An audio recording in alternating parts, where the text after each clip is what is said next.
आकाशवाणी भोपाल से प्रस्तुत हैं प्रादेशिक समाचार। नमस्कार, समाचारों के साथ मैं संयुक्ता बैनर्जी। पहले मुख्य समाचार। ईओडब्ल्यू करेगा खराब चावल की आपूर्ति की जांच, मंडला और बालाघाट के संबंधित अधिकारियों को हटाया। प्रदेश में अब तक 51,000 से ज्यादा लोगों ने दी कोरोना को मात। खंडवा में जैविक खाद बनाकर महिलाएं बन रही हैं आत्मनिर्भर। और एक बार फिर बदलेगा मौसम का मिजाज, प्रदेश के 6 जिलों में भारी बारिश की चेतावनी। अब समाचार विस्तार से। मुख्यमंत्री शिवराज सिंह चौहान ने कहा है कि उपभोक्ताओं को खराब चावल प्रदाय करने का मामला गंभीर है, इसकी ईओडब्ल्यू से जांच करवाई जाएगी। मुख्यमंत्री ने आज इस संबंध में उच्च स्तरीय बैठक में स्पष्ट निर्देश दिए हैं। गौरतलब है कि प्रदेश के बालाघाट और मंडला जिलों में चावल की गुणवत्ता सुनिश्चित करने के लिए जिम्मेदार गुणवत्ता नियंत्रकों की सेवाओं को समाप्त कर दिया गया है, जबकि बालाघाट के जिला प्रबंधक को निलंबित कर दिया गया है। संबंधित मिल संचालक के खिलाफ भी एफआईआर दर्ज कर कार्रवाई की जा रही है। प्रदेश में कोरोना के सक्रिय रोगियों की संख्या अब 14,357 हो गई है। अच्छी बात यह है कि 1,100 से ज्यादा मरीजों के स्वस्थ होने से कोरोना को मात देकर स्वस्थ हुए मरीजों की संख्या अब 51,000 से ज्यादा हो गई है।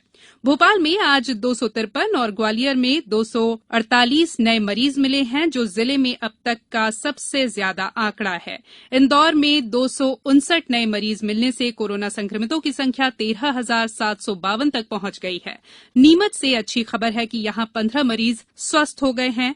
अब तक यहां 1,000 से अधिक मरीज स्वस्थ हो चुके हैं। यहां अब केवल 198 एक्टिव केस है। वहीं देवास में भी 10 मरीज डिस्चार्ज हुए हैं। उधर अशोकनगर में 11 नए मरीज मिले हैं। इस बीच एक कोरोना संक्रमित की मौत हो गई है। उमरिया में 15 लोगों ने कोरोना के खिलाफ जंग जीती है। खंडवा में आज 7 नए मरीज मिले हैं। उधर जबलपुर में एक दृष्टिबाधित दिव्यांग ने कोरोना के खिलाफ जंग जीतकर आज घर वापसी की। हॉस्पिटल में 18 अगस्त को मैंने भर्ती हुआ था, तो 18 अगस्त से 2 सितंबर तक 16 दिन हमारा इलाज उपचार चला। डॉक्टर साहब ने और मेडिकल की सभी टीम ने हमारा बहुत अच्छा इलाज उपचार किया। सब नर्स ने, वहाँ के कर्मचारियों ने हमारा बहुत अच्छा सहयोग किया। प्रधानमंत्री नरेंद्र मोदी आज अमेरिका भारत सामरिक साझेदारी फोरम के तीसरे शिखर सम्मेलन को संबोधित करेंगे। विदेश मंत्री एस जयशंकर और वाणिज्य मंत्री पीयूष गोयल भी इसी सप्ताह इस सम्मेलन को संबोधित कर चुके हैं। इस संबोधन का आज रात 9 बजे आकाशवाणी से सीधा प्रसारण किया जाएगा। सेना प्रमुख जनरल मनोज मुकुंद नरवणे लद्दाख के 2 दिन के दौरे पर हैं। पूर्वी लद्दाख के पेंगोंग झील के दक्षिण किनारे पर चीन की सेना के साथ भारतीय सेना की ताजा झड़प के बाद सेना प्रमुख वहां गए हैं। 29 और 30 अगस्त की रात को भारतीय सेना ने चीन की सेना की घुसपैठ की कोशिश को विफल कर दिया था। इस घटना के बाद दोनों देशों के बीच चुशुल सीमा पर 31 अगस्त से 3 दिन तक ब्रिगेडियर स्तर की बातचीत हुई। इस मुद्दे का समाधान कर पूर्वी लद्दाख क्षेत्र में शांति बहाल करने के प्रयास जारी है। 15वें वित्त आयोग की आर्थिक परामर्श परिषद की एक बैठक कल होगी। इसकी अध्यक्षता आयोग के अध्यक्ष एनके सिंह करेंगे। बैठक में सकल घरेलू उत्पाद, जीडीपी की वृद्धि दर, केंद्र और राज्यों के कर स्वरूप, वस्तु और सेवा कर, क्षतिपूर्ति के भुगतान, राजस्व घाटा अनुदान और वित्तीय सुदृढ़ता के मुद्दे पर विचार विमर्श किया जाएगा।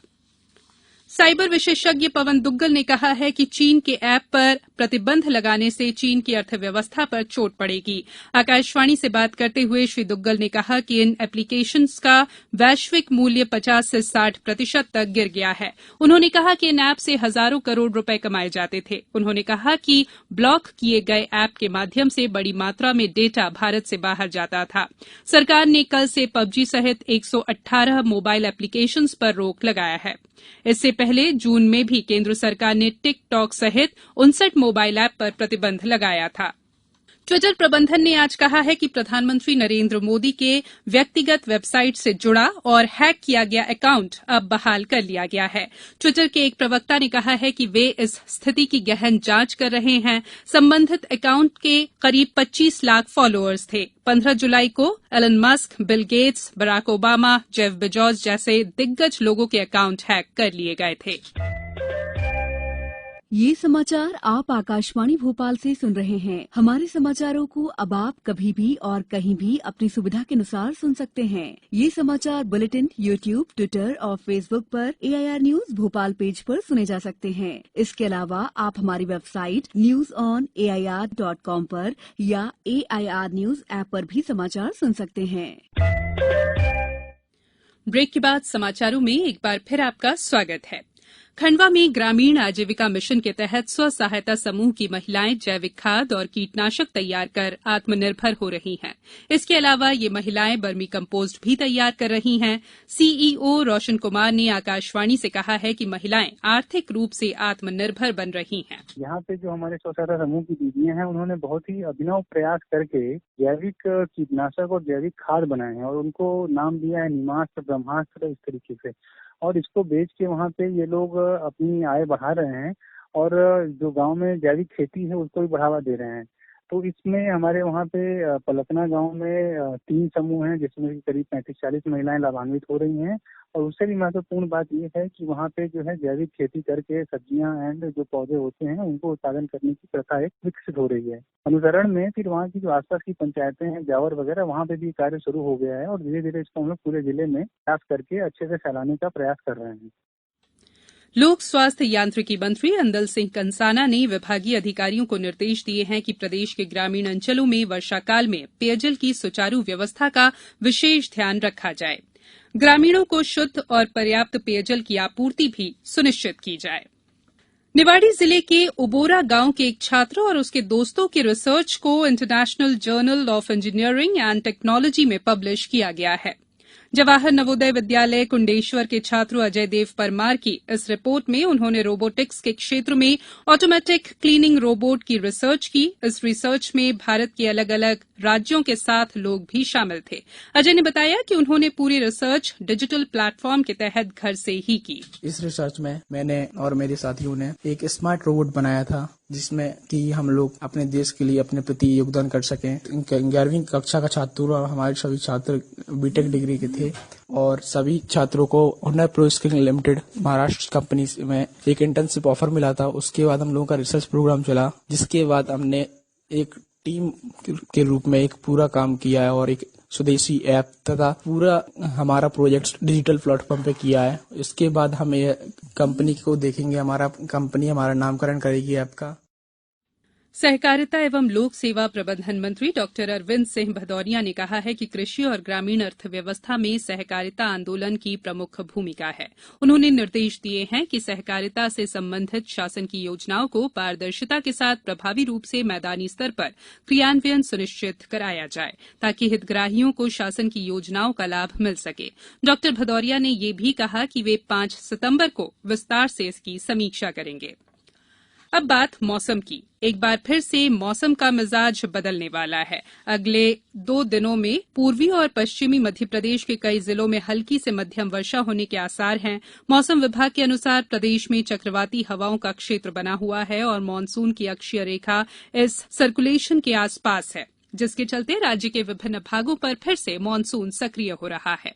इस दौरान भोपाल, रायसेन, होशंगाबाद और आसपास के अन्य जिलों में भी बारिश हो सकती है। 6 से 8 सितंबर के बीच बारिश का एक नया दौर देखने को मिलेगा। मौसम विभाग ने 6 जिलों में भारी बारिश की चेतावनी जारी की है। रीवा, सतना, सीधी, शहडोल, उमरिया, पन्ना जिलों में भारी से अति भारी बारिश का अलर्ट जारी किया गया है। अब कुछ समाचार संक्षेप में। मुख्यमंत्री शिवराज सिंह चौहान कल रायसेन तहसील के बाढ़ प्रभावित ग्रामों का दौरा करेंगे। श्री चौहान ग्राम पग्नेश्वर में किसानों से संवाद भी करेंगे। शहडोल के पंडित शंभुनाथ शुक्ल विश्वविद्यालय की स्नातक अंतिम वर्ष और स्नातकोत्तर चतुर्थ सेमेस्टर की ओपन बुक सिस्टम परीक्षा 8 सितंबर से शुरू हो रही है। परीक्षा को लेकर सभी तैयारियां पूरी कर ली गई हैं। सागर बीना रोड रेलवे गेट नंबर 11 पर एक ट्रक अनियंत्रित होकर बंद फाटक को तोड़ता हुआ वहां खड़े अन्य वाहनों और राहगीरों से टकरा गया, जिससे एक महिला की मौके पर ही मौत हो गई। और मंडी एक्ट के विरोध में होशंगाबाद जिले में 3 दिन मंडियां बंद रहेंगी।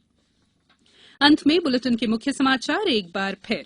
ईओडब्ल्यू करेगा खराब चावल की आपूर्ति की जांच। मंडला और बालाघाट के संबंधित अधिकारियों को हटाया। प्रदेश में अब तक 51,000 से ज्यादा लोगों ने दी कोरोना को मात। खंडवा में जैविक खाद बनाकर महिलाएं बन रही हैं आत्मनिर्भर। और एक बार फिर बदलेगा मौसम का मिजाज। प्रदेश के 6 जिलों में भारी बारिश की चेतावनी। इस बुलेटिन में इतना ही। घर में रहिए, सुरक्षित रहिए और सुनते रहिए आकाशवाणी। नमस्कार।